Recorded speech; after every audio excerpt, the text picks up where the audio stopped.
So what exactly is integration? Integration is the opposite of derivative. So ये चीज़ बहुत ध्यान में रखनी है, जितने भी फॉर्मूले होंगे इंटीग्रेशन के वो डेरिवेटिव के फॉर्मूले के अपोजिट होंगे। It is a smooth addition, it is written as integration of y d x. तो this will be the symbol of integration. अगर ग्राफ के टर्म्स में बात करें तो integration is nothing but area under the curve. अपन for example first वाला area लेते हैं। यहाँ पर जो ग्राफ है वो एक रेक्टेंगल है, इसके अंडर का एरिया निकालना बहुत ईजी है। Area of rectangle is length into breadth. लेकिन अगर ये ग्राफ एक कर्व होता तो इसका एरिया निकालना डिफिकल्ट है, बिकॉज इसका कोई भी स्टैंडर्ड फार्मूला अवेलेबल नहीं है। तो अपन क्या करेंगे, इस ग्राफ को अपन अलग अलग रेक्टेंगल्स में ब्रेक डाउन कर देंगे, सारे रेक्टेंगल्स का एरिया निकाल देंगे which is length into breadth और ऐड कर देंगे। You will get area under the curve. Easy? Well not so easy. As you can see यहाँ पर कुछ गैप्स रह जा रहे हैं। एरिया ऑफ रेक्टेंगल्स को ऐड करने के बाद भी ये गैप्स जो हैं उसका एरिया अपने को नहीं पता है, और इसलिए ग्राफ के अंडर का एरिया और रेक्टेंगल्स के एरिया में डिफरेंस है।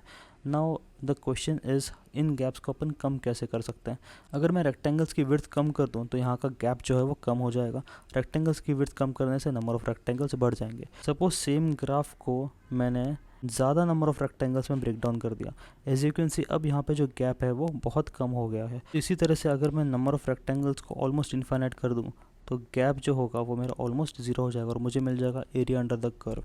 तो अगर मैं ऐसे रेक्टेंगल की बात करूँ जिसका विड्थ जो है वो बहुत छोटा है, तो इतने छोटे विड्थ को अपन बोलेंगे डी एक्स, एंड इसकी जो लेंथ है वो ऑलवेज होगी y which is always a function of x.